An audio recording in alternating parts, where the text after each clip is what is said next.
Bonjour et bienvenue dans cette vidéo d'aide au montage d'Andromède. Andromède est un modèle de pantalon que vous pouvez aussi coudre en version short ou en version jupe-culotte en fonction de la longueur que vous allez choisir. C'est un modèle taille haute qui se veut donc tout en volume, qui est hyper confortable avec une fourche assez basse. On retrouve 3 plis italiens de chaque côté et une ceinture élastiquée dans le dos. Donc il est fermé par un zip invisible sur le côté gauche. Donc pas de panique, je sais que c'est une technique qui peut faire peur à beaucoup de monde, mais avec la technique que je vous propose et que je vous explique à la fois dans le guide et à la fois dans la vidéo, vous allez voir, avec un peu d'entraînement aussi, soyons honnêtes, vous allez forcément réussir. Que vous dire d'autre? Oui, une des caractéristiques particulières d'Andromède, c'est sa patte de boutonnage sur le côté. Donc là, je vous montre sur la version short.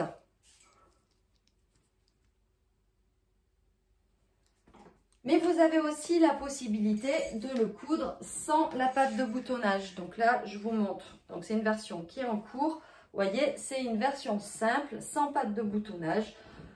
Et franchement, assez facile à coudre, d'autant plus que, donc là aussi, autre option dont je ne vous ai pas parlé, vous avez la possibilité de le coudre avec ou sans les passants.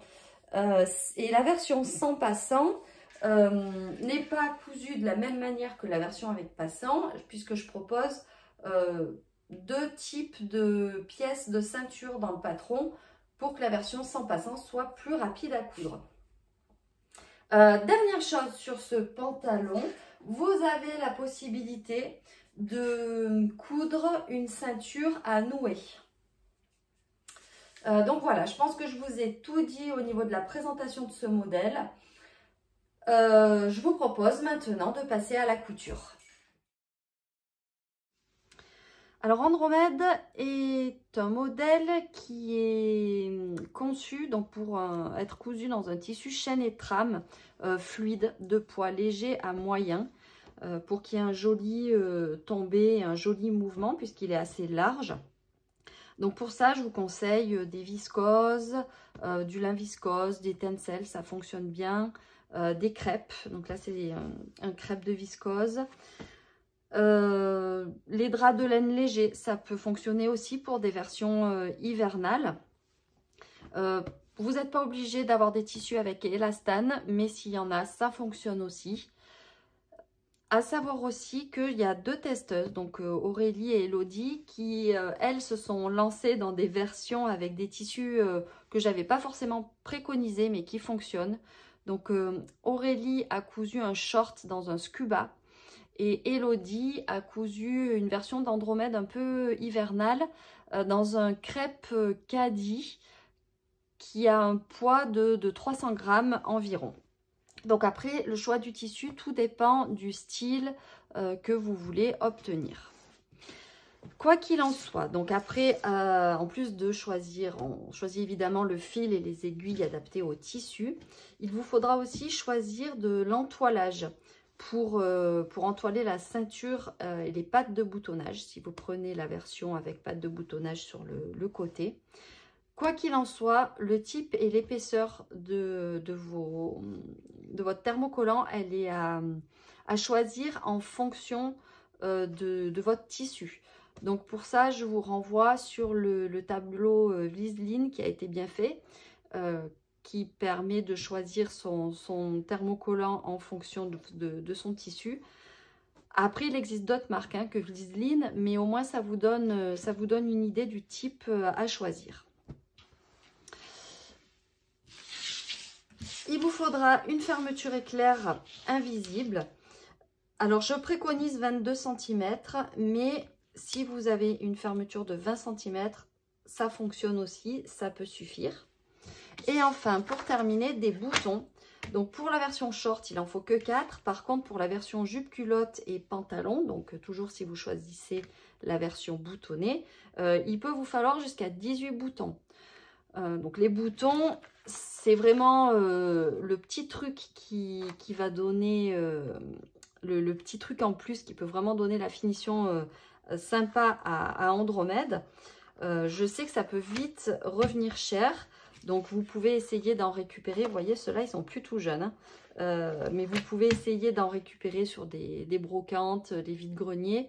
Il y a vraiment moyen de trouver des boutons sympas, pas forcément très chers. La dernière chose qu'il vous faudra, c'est de l'élastique plat de largeur 4 cm pour la ceinture dos. La longueur, ce sera entre 25 et 40 cm en fonction de la taille que vous allez coudre. Pour ça, je vous renvoie au guide de montage.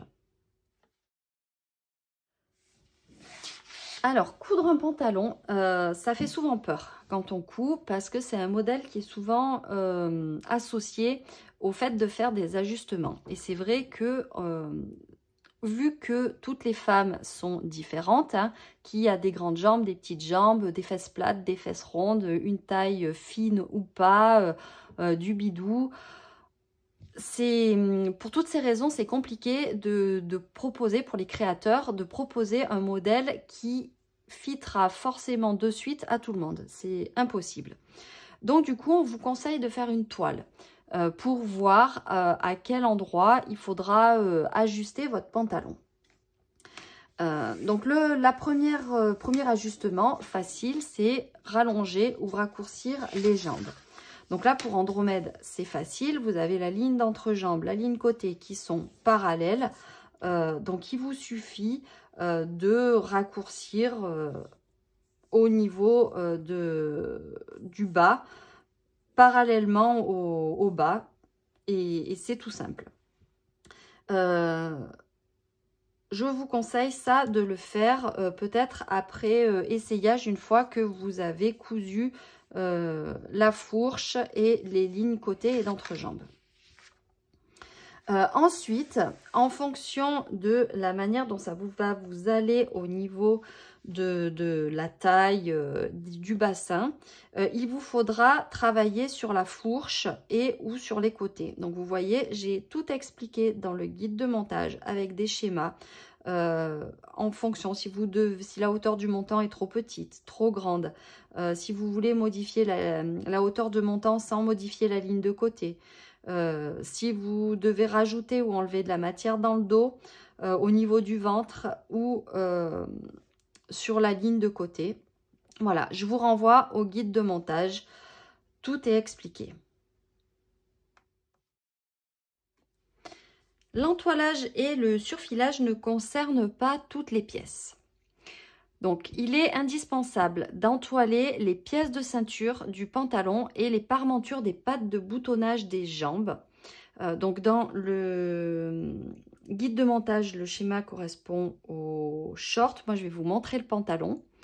On peut aussi entoiler les pièces de la ceinture à nouer pour lui donner de la tenue. Ça, c'est en fonction de votre tissu. L'entoilage, donc, ça se pose sur l'envers du tissu. Et attention, quand on pose l'entoilage avec le fer à repasser, on presse bien, on ne repasse pas, on ne tire pas, parce que si vous tirez, vous risquez de déformer les pièces. Donc là, vous voyez, il y a les pièces de ceinture. Donc, les deux pièces dans le tissu safran, c'est les pièces de la version sans les passants. Donc, elles sont complètement entoilées. Et en haut, vous avez les deux pièces de ceinture devant, les deux pièces de ceinture dos pour la version avec passant. Donc là, vous voyez, j'ai entoilé les marges de couture. Il y a des écoles qui disent qu'il vaut mieux ne pas entoiler les marges de couture. Moi, compte tenu de la finesse de mes viscoses, j'ai préféré le faire. Les pièces de ceinture, on les entoile uniquement, elles ne sont pas surfilées. On entoile également les passants, la pièce pour les passants de ceinture, si vous avez choisi cette option. Et vous noterez que on surfile les deux longueurs de chaque pièce de passant. Là, en l'occurrence, c'est la grande bande que je vais ensuite découper. Là, j'ai surfilé à 6 mm du bord. En ce qui concerne les jambes, donc je vais vous montrer les jambes pantalon. Ça, c'est la patte dos. Elle est entoilée sur une largeur de 8 cm. Alors, j'ai pas entoilé sur toute la longueur puisque en bas, il va y avoir l'ourlet. Donc, j'ai laissé une partie non entoilée. Et pour la jambe devant, on entoile sur une largeur de 4 cm et demi. Et pareil, je n'ai pas entoilé sur le bas du pantalon. Donc là, pareil que pour les ceintures, j'ai décidé d'entoiler la valeur de repli. C'est un choix, vous pouvez ne pas entoiler cette valeur de repli. En ce qui concerne le surfilage, donc pour toutes les pièces jambes, devant et dos, on va venir surfiler la fourche. Donc c'est, hop, ça tombe. Je vais enlever les ceintures. Voilà. On vient surfiler la fourche des 4 pièces de jambes, donc deux jambes devant, 2 jambes dos. Dans le cas de la version fendue avec patte de boutonnage, on a cranté les côtés. Donc vous voyez sur 1 cm de long, sur la valeur de la marge de couture, là, à l'angle entre le côté et la patte de boutonnage, la parmenture de la patte de boutonnage. Donc là, c'est cranté sur 1 cm et on va venir surfiler le côté et le haut de la patte de boutonnage. Donc si vous utilisez le couteau, attention de ne pas mettre un coup de couteau avec votre surjeteuse là au niveau de l'angle. Et on fait la même chose. Donc ça, c'était le dos. Et on fait la même chose pour le devant. Donc le côté, le petit cran d'1 cm et on surfile le haut de la patte de boutonnage, la parmenture de la patte de boutonnage. Pour la version qui sera fermée, donc là c'est une pièce devant, mais c'est pareil pour le dos. On va venir surfiler la fourche et on surfile le côté de la taille jusqu'en bas. Voilà. Avant de coudre les pinces, il faut bien vérifier que celles-ci sont bien reportées sur l'envers de chacune de vos jambes dos. Donc on a l'écran au niveau de la taille pour chacune des extrémités des lignes de la pince. On a la pointe de la pince qui est reportée précisément. Donc là, vous voyez, moi j'ai utilisé un fil de bâti au moment de reporter le patron. Et on peut également reporter, enfin tracer les lignes latérales de la pince sur le tissu qui correspondent à la ligne de couture et qui vont nous servir de guide pour plier la pince. Donc on va venir plier la pince endroit contre endroit en faisant coïncider l'écran et on superpose exactement les 2 lignes latérales. Donc pour ça, il y a 2 solutions. Soit vous utilisez la technique de l'épinglage. Donc vous voyez, sachant qu'on démarre la couture au niveau de la ligne de taille pour venir la terminer là au niveau de la pointe. Donc on positionne les épingles, la pointe de l'épingle vers la ligne de taille. Comme ça, on peut les enlever au fur et à mesure de la couture. L'autre solution, c'est d'utiliser le fil de bâti pour plier la pince.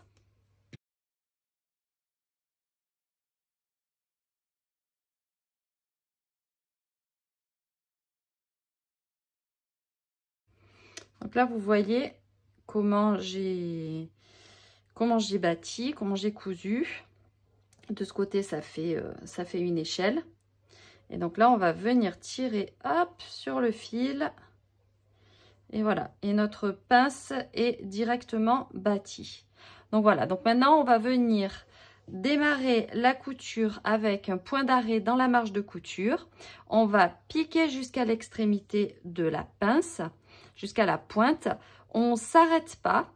On continue à piquer hors du tissu Donc voilà ce que ça donne une fois que c'est fini. Donc vous voyez là le fil qu'on a laissé dépasser. On le coupe pas, on le coupe pas sinon ça risque de se défaire. On fait pas de nœud sinon ça risque d'épaissir. Moi ce que je fais, hop, c'est que je le rentre dans la pince. Voilà, et après je le coupe. Voilà, il n'existe plus. Une fois qu'on a fait ça, on rabat la pince vers le côté du pantalon. Les plis qui se trouvent sur le devant d'Andromède, ce sont des plis italiens. Ce sont 3 plis plats successifs qui sont couchés dans la même direction, les uns à la suite des autres. Donc en l'occurrence, dans le cas des plis italiens, on va les coucher sur le côté. Donc là, c'est le milieu avec la fourche. Et donc là, on a le côté du pantalon. Donc on va avoir la tête de pli qui va être couchée vers le côté. Donc là, j'ai repéré par des épingles les 3 crans de chacun de mes plis. Donc ce qu'on va faire, c'est que au niveau du premier cran, qui correspond à la tête de pli, on va plier. Le deuxième cran correspond à la ligne de pliure et le troisième cran correspond à la ligne d'emplacement. Donc en gros, ça donne ça. Donc on fait ça, on épingle. Donc là, je laisse volontairement mes petites épingles colorées pour que vous puissiez bien visualiser. Donc là, on fait pareil pour le bleu. Je plie au niveau de la tête de pli. Je crée une arête, une tête de pli. Au niveau de la ligne de pliure, je fais mon pli creux et je viens rabattre sur le troisième cran qui correspond à la ligne d'emplacement. Et on épingle.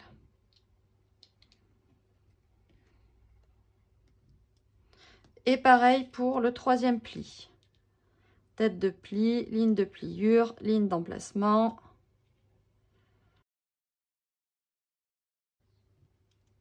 Voilà. Donc là, vous voyez, on a 3 plis. Donc je vais enlever mes épingles qui me permettaient au départ de visualiser l'écran. On n'en a plus besoin.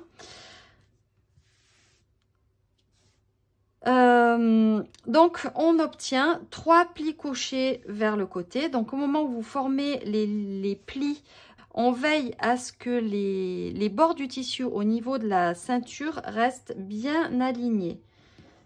Après, c'est ce qui va conditionner la facilité avec laquelle vous allez placer la ceinture. Là, vous voyez, c'est catastrophe. Donc on va recommencer.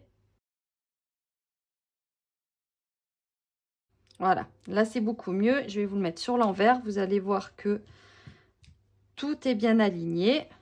C'est tout bon. Et donc là maintenant, ce qu'on va faire, on va venir presser comme on a fait pour la pince.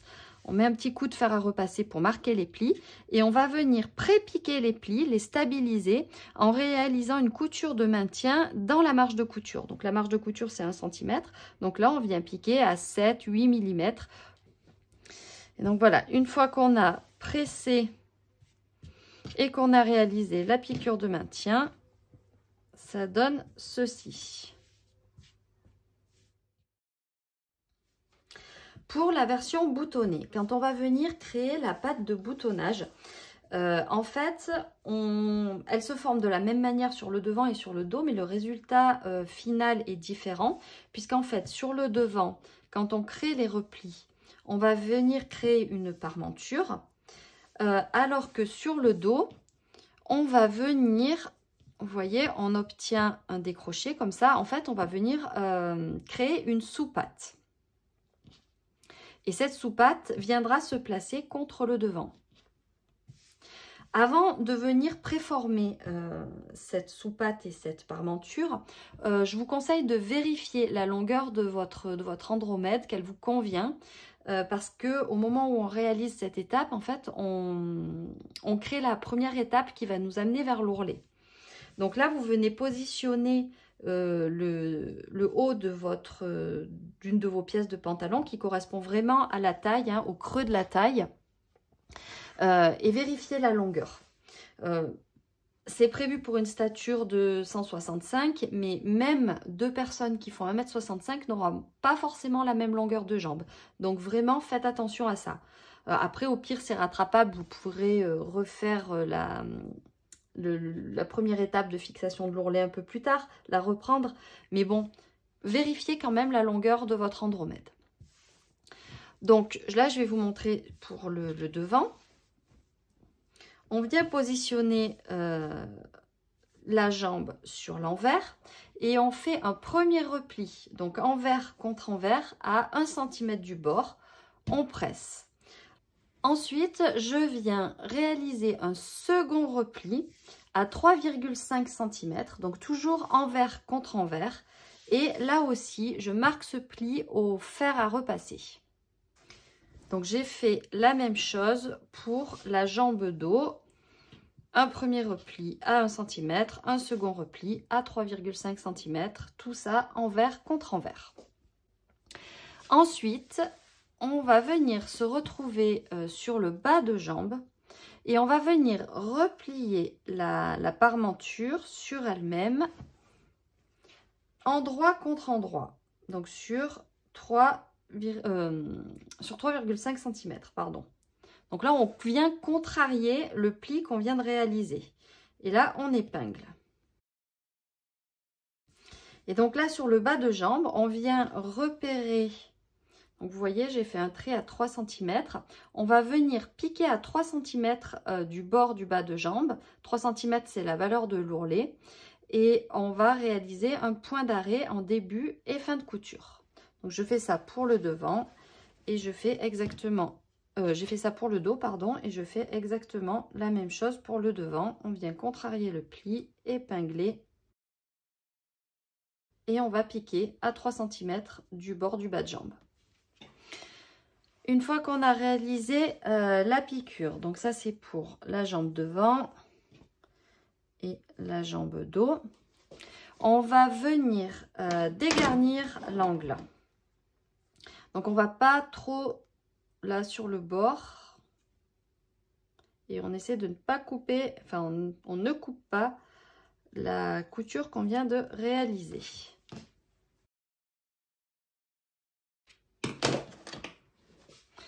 Et on retourne, on replace la parmenture sur l'endroit en faisant bien ressortir l'angle. Et là, je vais venir, donc là, vous voyez l'ourlet qui commence à se préformer. Là, je vais venir écraser au fer à repasser. Donc, pour le moment, on reste là. On viendra réaliser une piqûre nervure pour fixer la parmenture au moment de la réalisation de l'ourlet.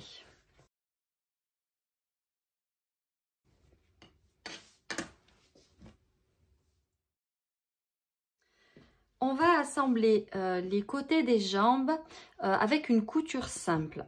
Mais alors attention, parce que sur le côté gauche, quand je parle du côté gauche, c'est vêtements portés, on a le zip, donc on ne va pas amener la couture au même endroit que le côté droit. Donc on commence par le côté droit, le plus simple. On va venir positionner les jambes droites devant et dos, endroit contre endroit. On épingle et on va venir piquer de la taille jusqu'au bas de jambe à 1 cm du bord au point droit en débutant et en terminant par un point d'arrêt. Pour le côté gauche, vu qu'il y a le zip, donc vous voyez, vous avez un cran zip là que j'ai repéré avec les épingles. En fait, on va venir réaliser une couture simple également. Mais on ne va pas monter jusqu'à la taille, on va faire débuter cette couture au repère zip, au cran zip. Donc on épingle, on positionne endroit contre endroit, on épingle et on vient piquer du repère fermeture éclair jusqu'au bas de jambe à 1 cm du bord au point droit. Donc pareil, point d'arrêt, début et fin de couture. Alors une fois la couture réalisée, on ouvre les marges de couture et on écrase au fer à repasser. Donc voilà pour le côté gauche et pour le côté droit, donc de la taille jusqu'en bas.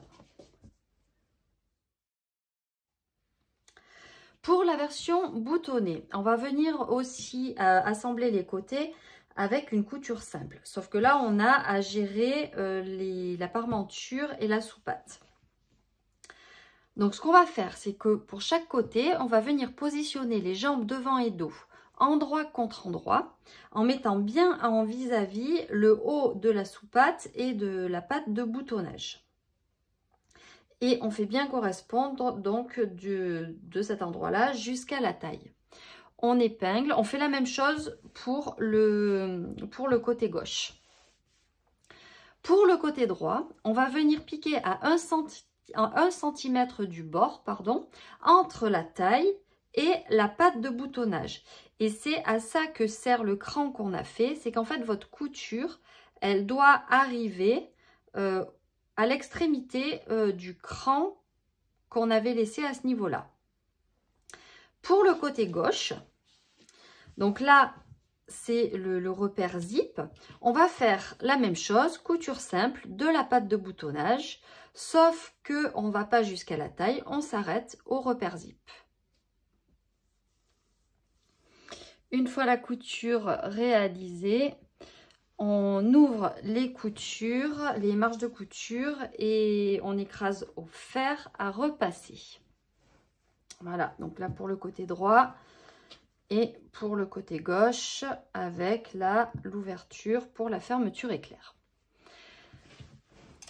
Donc maintenant, ce qu'on va faire, c'est que on va rabattre la soupate du dos vers la jambe devant. Donc là, j'ai le devant, là, j'ai le dos. Hop, voilà.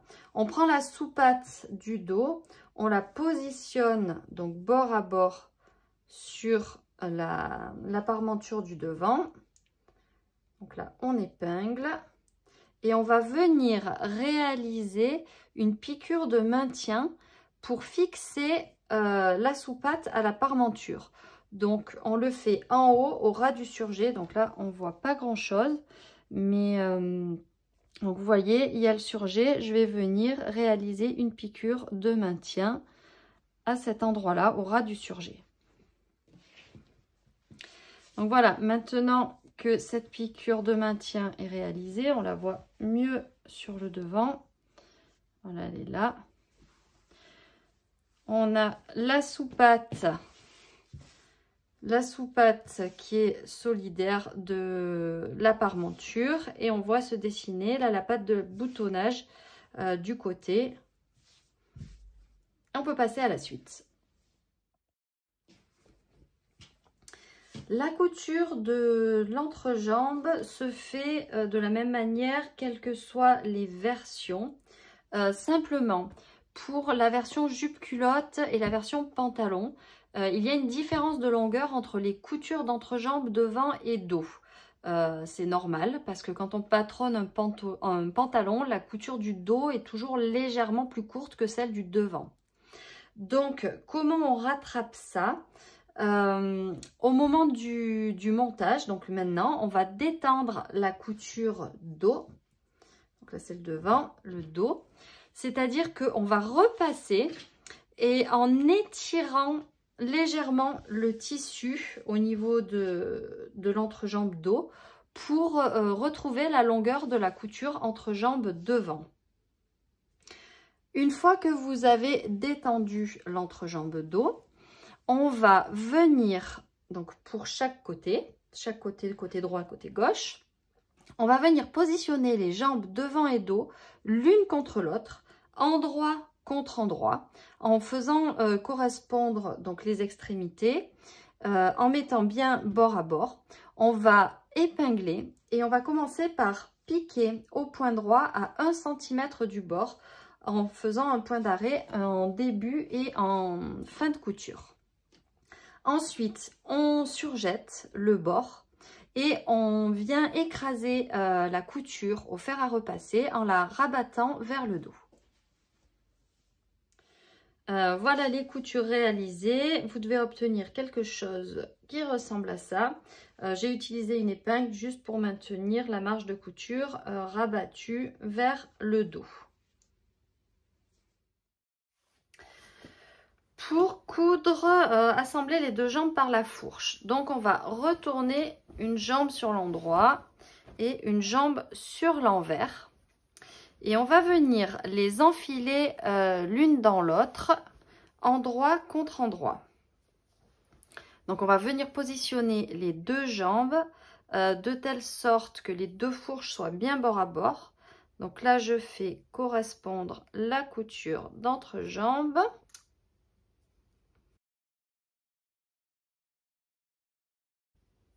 Je fais bien correspondre les bords au niveau de la taille également et j'épingle régulièrement.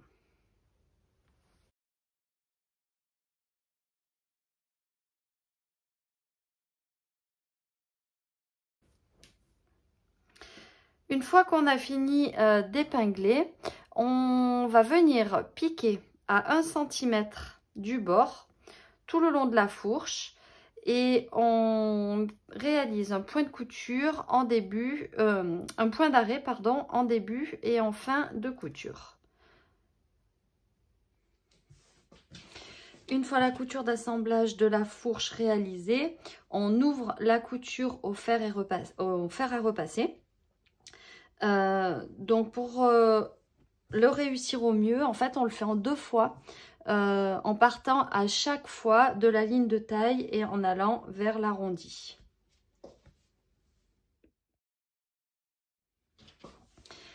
Si vous avez choisi la version avec les passants, on va venir donc les préparer. Donc il y a 2 solutions, soit vous avez fait une longue bande qui est déjà surfilée, soit vous avez 4 morceaux, 4 passants, donc 2 grands passants et 2 petits passants. Donc dans tous les cas, c'est surfilé. Donc la première chose qu'on va faire, on va venir replier les bords surfilés envers contre envers, les deux, et on va venir écraser tout ça au fer à repasser. Ensuite, sur l'endroit, on va venir réaliser une surpiqûre à 3 mm du bord de chaque côté. Si vous avez fait le choix de la grande bande comme j'avais fait, une fois que vous avez réalisé les surpiqûres, il vous reste à découper la longue bande en 4 morceaux. Donc on a 2 morceaux de 6 cm et demi et 2 morceaux de 9 cm. Et on les met de côté.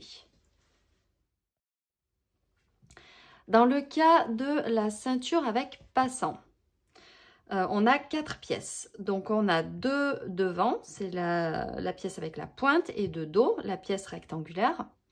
Donc pour chaque côté de la ceinture, intérieure et extérieure, on va venir positionner la ceinture dos et la ceinture devant, endroit contre endroit.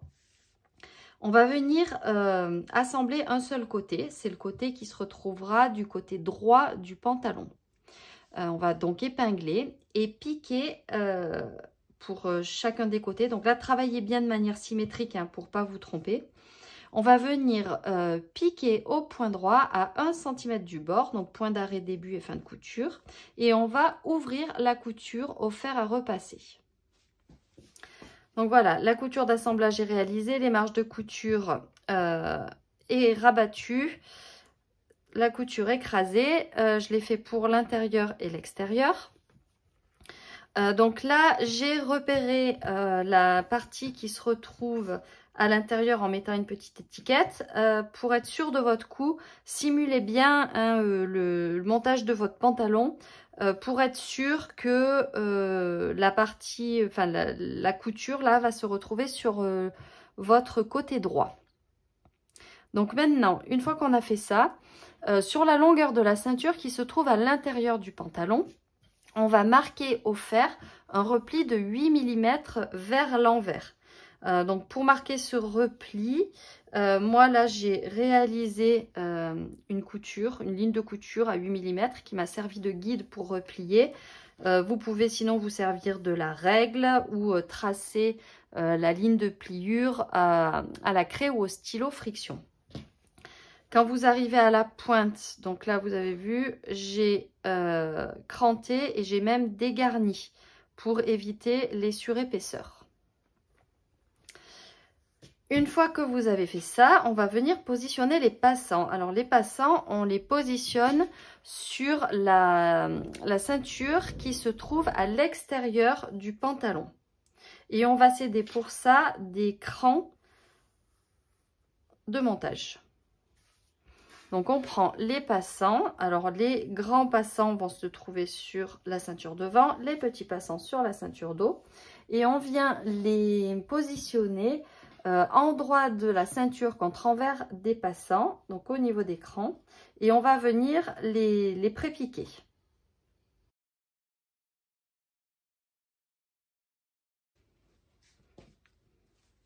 Une fois que vous avez réalisé la piqûre de maintien pour les passants, donc aux deux extrémités, hein, on va venir positionner les ceintures intérieures et extérieures endroit contre endroit en faisant correspondre. Donc on fait correspondre la couture côté, on fait correspondre les milieux devant, les milieux dos et les extrémités évidemment.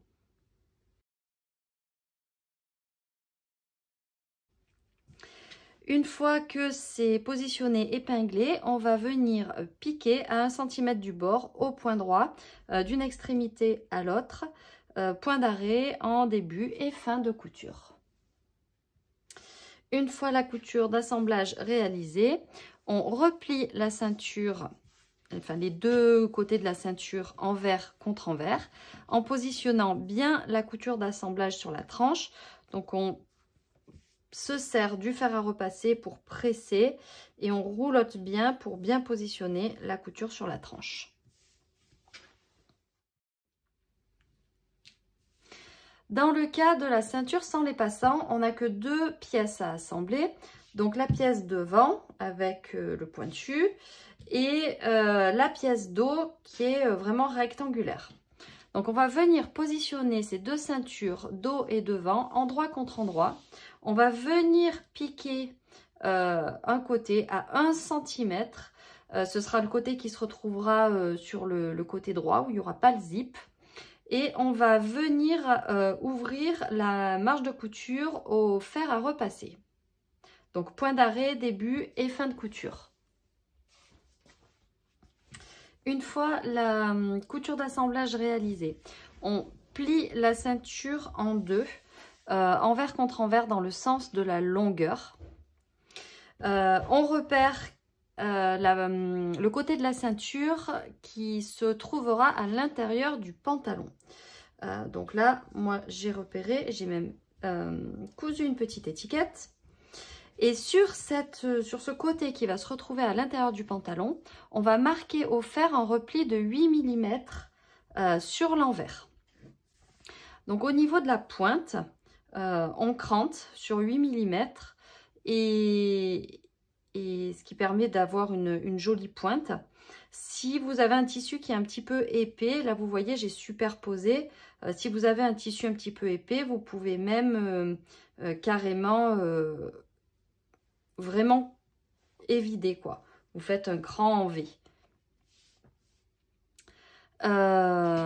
Pour vous aider à réaliser, moi je l'ai fait à la règle, hein, ça a été un petit peu long, mais bon, pour vous aider, vous pouvez vous tracer une ligne de couture à 8 mm.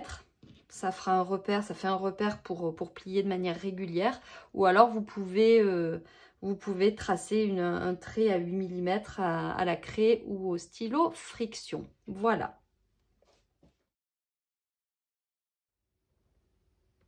La première étape d'assemblage de la ceinture aux jambes, ça va être de venir positionner endroit contre endroit la ceinture extérieure au pantalon, donc celle sur laquelle on n'a pas fait de repli, en faisant correspondre, donc on fait correspondre les milieux devant la couture côté et le milieu dos.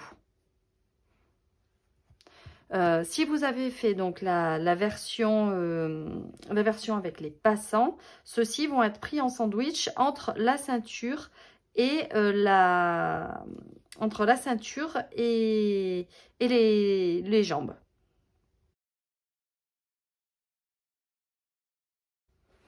Alors pour la partie dos, c'est droit. Selon votre tissu et sa tenue, vous pouvez plus ou moins épingler. Ça, c'est à vous de juger. Vous voyez, moi, je vais rajouter une épingle là au milieu. Par contre, pour la ceinture devant qui se retrouve, qui est en V, je vous conseille de ne pas lésiner sur l'épinglage pour être sûr que tout reste bien placé correctement.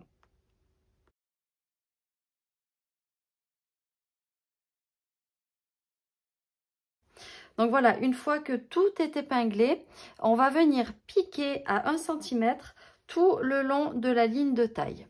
Alors là, il va falloir faire attention au niveau de la pointe à être précis. Alors j'ai essayé de le tracer avec la craie, mais ça se voit pas beaucoup. Enfin, je ne sais pas si vous allez le voir. Moi, je le vois, mais il va quand même falloir que je sois attentive. Je vous conseille quand même de tracer la ligne de couture milieu devant pour repérer l'angle de la ligne de couture au niveau du V de la ceinture devant. Donc voilà, la couture d'assemblage est réalisée. Donc maintenant, ce qu'on vient faire, c'est on ouvre la ceinture et on vient repasser. Donc on écrase bien la couture, hein, notamment à l'extérieur, et on rabat la marge de couture vers la ceinture. Et là, si on replie notre ceinture, on voit qu'elle se positionne naturellement. On n'aura plus qu'à la fixer à l'intérieur. Quelques petites remarques préalables avant de passer à la pose du zip. Donc déjà, le zip en lui-même, il ne faut pas se tromper de modèle, il en existe deux sortes, les zips invisibles et les fermetures éclair classiques. Donc les fermetures éclair invisibles, ce sont celles avec le curseur qui se trouve du côté opposé aux dents. Donc on a le curseur sur l'endroit et les dents sont sur l'envers du zip. Contrairement aux fermetures éclair classiques où les dents et le curseur sont du même côté. Ensuite, sur votre vêtement en lui-même. Donc, j'en ai pas parlé au moment de l'entoilage, mais là, vous pouvez rajouter une bande d'entoilage de 1,5 cm de large sur le côté des jambes, à l'endroit où sera posé le zip, donc au niveau de la fente. Pas besoin d'aller dans la ceinture puisque elle est déjà entoilée. Moi, j'ai un petit peu débordé, ça permet de tenir la marge de couture, mais c'est pas forcément nécessaire. Je l'ai fait des deux côtés. Ça permettra qu'il y ait un peu plus de résistance à l'usage. Ensuite, il va bien falloir vérifier que vous avez les mêmes longueurs. Même d'ailleurs, ça, il faudrait le faire avant de poser l'entoilage. Faut bien vérifier que vous avez les mêmes longueurs entre la fin de la couture d'assemblage côté et la couture d'assemblage jambe-ceinture. Et de la même manière, la même longueur au niveau de la ceinture entre la couture d'assemblage jambe-ceinture et l'endroit où sera pliée votre ceinture. Ça, c'est une histoire d'esthétique. Si une fois que vous avez posé votre zip, vos coutures ne se retrouvent pas face à face, ça sera quand même moins joli. Donc sur des tissus comme celui que j'ai utilisé, c'est pas très grave, hein, puisqu'il est très chamarré, mais sur des tissus unis, c'est quand même dommage. Petite étape aussi préparatoire avant de coudre le zip. Je vous conseille de repasser votre zip, donc vous l'ouvrez et on va venir repasser le zip à faible température en écartant un petit peu les dents. Donc vous venez, vous faites passer la pointe de votre fer à repasser, là le long des dents, vous les écartez un petit peu. Ça permettra de faciliter la pose. Et quand on coud le zip, l'idée en fait c'est d'aller le plus près possible des dents, sans piquer les dents. Donc voilà, on va maintenant passer à la couture. Donc c'est une étape que j'ai pas vraiment détaillée dans le livret, mais donc on va le faire ici. La première étape pour que votre zip se retrouve vraiment invisible, ça va être de réaliser une couture temporaire, une couture d'assemblage temporaire des côtés. Donc, vous épinglez, on fait bien correspondre donc les coutures. Et là, on va venir réaliser, donc dans le prolongement de la couture d'assemblage du côté, au point le plus long possible, parce qu'ensuite, on va le défaire. Donc, plus il est long, plus ce sera facile à défaire. Donc, 4 ou 5 mm. Vous venez prolonger la couture d'assemblage du côté jusqu'en haut et vous ouvrez les marges de couture. Donc voilà, la couture temporaire est réalisée. J'ai ouvert les marges de couture, écrasé au fer à repasser. J'ai repéré l'emplacement du cran de montage à la craie, le haut de mon pantalon, donc là où la ceinture va se plier à l'aide d'une petite épingle.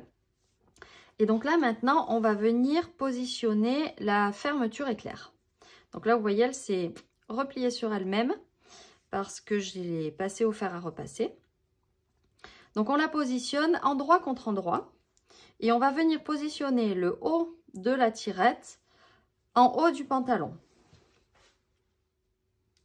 Et là, l'idée en fait, ça va être d'épingler chacun des rubans de la fermeture éclair sur la marge de couture correspondante. Donc en faisant attention de ne pas prendre le pantalon en dessous. Et en veillant aussi à ce que le milieu de la fermeture éclair se retrouve bien sur la ligne de couture qu'on va ensuite ouvrir.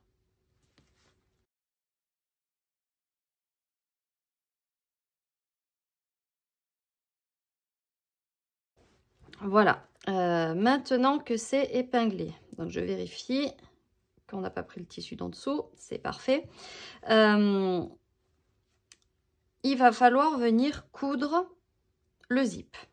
Donc, vous pouvez vous contenter d'épingler. Maintenant, si vous voulez assurer votre couture, vous pouvez bâtir la fermeture éclair et ainsi enlever les épingles. Ce sera sûrement plus facile à mettre en place. À vous de voir. Donc voilà, j'ai bâti moi parce que je trouve que c'est plus simple de ne pas avoir les épingles au milieu. Donc ce qu'on va faire maintenant, c'est qu'on va ouvrir la couture temporaire. Donc on va la défaire au découvite en faisant très attention de ne pas abîmer le tissu principal.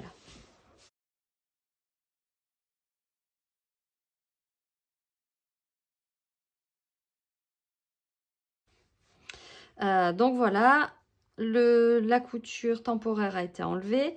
J'ai retiré les petits fils qui dépassent pour pas que ça fasse, pour que ça fasse bien propre.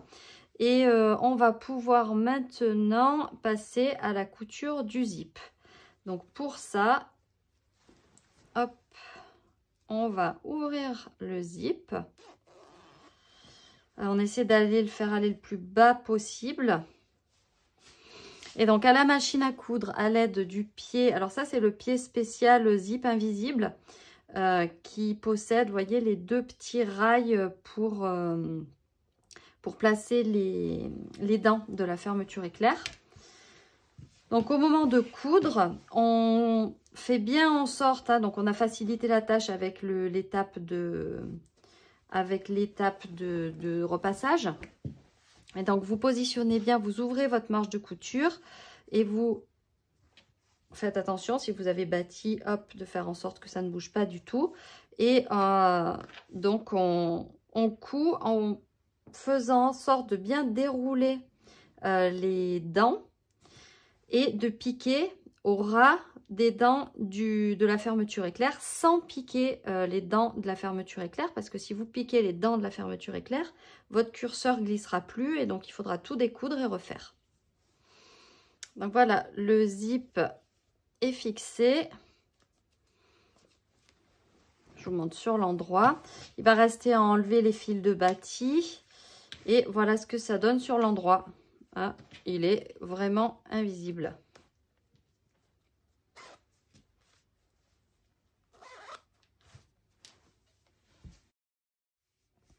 Maintenant que le zip est posé, on va pouvoir continuer d'assembler la ceinture aux jambes.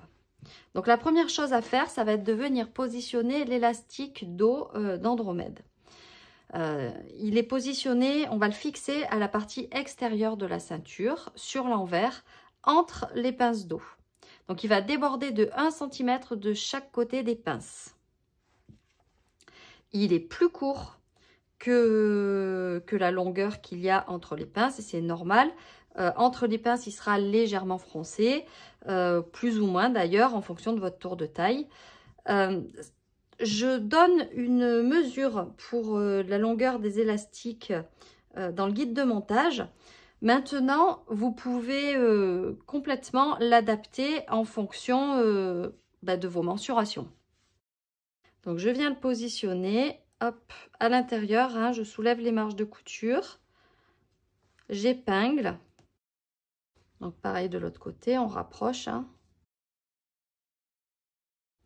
Donc là, on va venir réaliser une couture dans le prolongement des coutures pinces.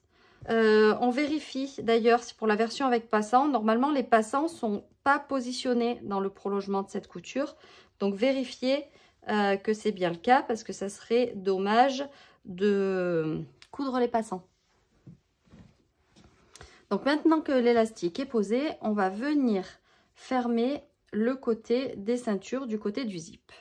Donc la première chose à faire, ça va être de rabattre l'extrémité du haut du zip vers le bord de la ceinture. On épingle pour qu'il ne bouge pas. Alors c'est pas évident parce que c'est petit. Voilà. Ensuite, on va venir replier la ceinture endroit contre endroit sur l'axe de pliage. Donc si c'est pour la version sans les passants, la version avec passants, on replie sur l'axe qui est fait par la couture d'en haut. Donc là, on va épingler et on va venir piquer chaque largeur le long de la fermeture éclair jusqu'à la ligne de repli. Alors là, il faut ouvrir la marge de couture. On ne prend pas la marge de couture. Et on s'arrête, hop, à 8 mm du bord. On fait ça pour chacun des côtés. Donc là, pareil, hein, attention, on essaye de... Enfin, pas on essaye, on ne pique pas les dents de la fermeture éclair, sinon votre zip ne fermera plus. J'ai oublié de vous dire, si vous voulez insérer une bride avec un petit bouton pour soulager votre fermeture éclair quand vous allez fermer, quand vous allez vouloir vous habiller, c'est à ce moment-là qu'on fait. Je vais prendre un fil, j'ai pas de ruban. Donc soit vous la créez, soit vous prenez un petit ruban. Et l'idée en fait, ça va être de la positionner avec la boucle du côté des dents. Et la petite bride sera prise dans la couture qu'on fait à cette étape-là. Moi là, je décide de ne pas poser de bride. Je mettrai un petit crochet à la fin du montage du pantalon. Donc, une fois que la couture est faite, on vient dégarnir. Une fois que la couture est faite, on vient dégarnir les angles. Alors, on fait attention de ne pas couper la couture qu'on vient de réaliser.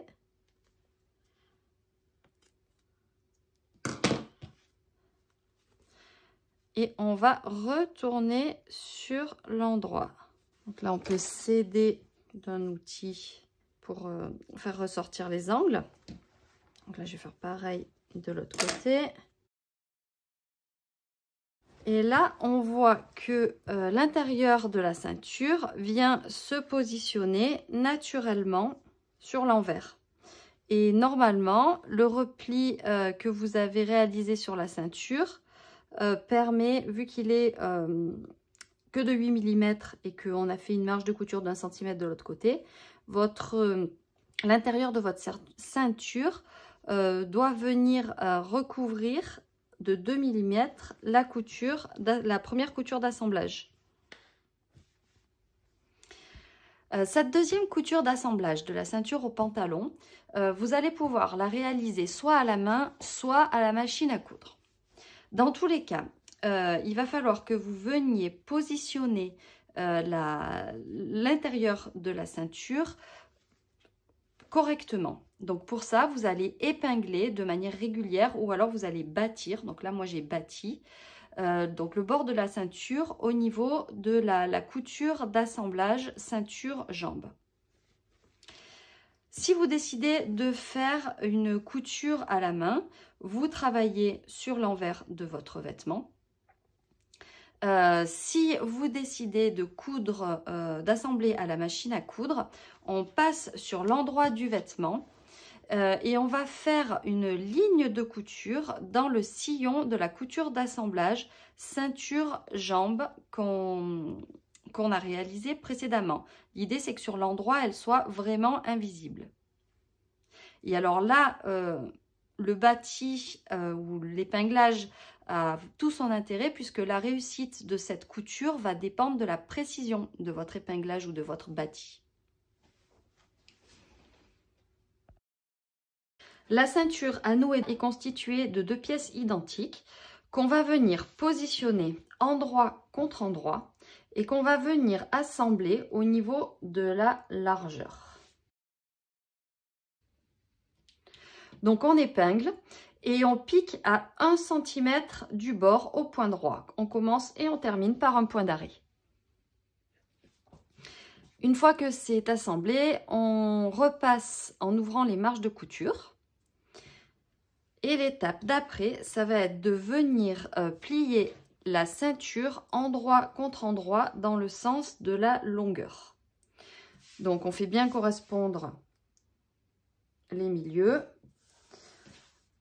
On fait bien correspondre aussi la pointe et on épingle.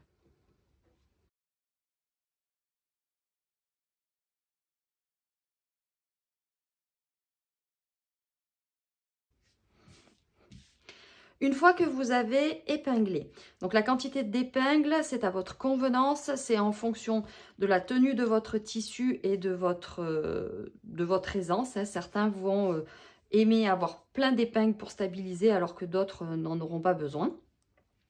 Là maintenant, l'idée, ça va être de venir assembler les bords de notre ceinture. Donc on va venir piquer à 1 cm du bord. En partant d'une extrémité jusqu'à l'autre, sauf que sur le grand côté, il va falloir laisser une ouverture d'à peu près 5 cm pour pouvoir retourner la ceinture.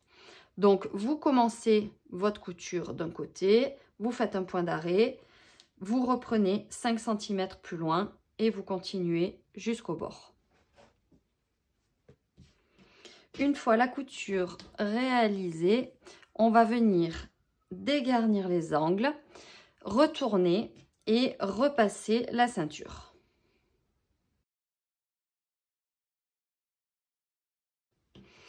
On fait attention au moment de dégarnir les angles de ne pas venir couper la ligne de couture.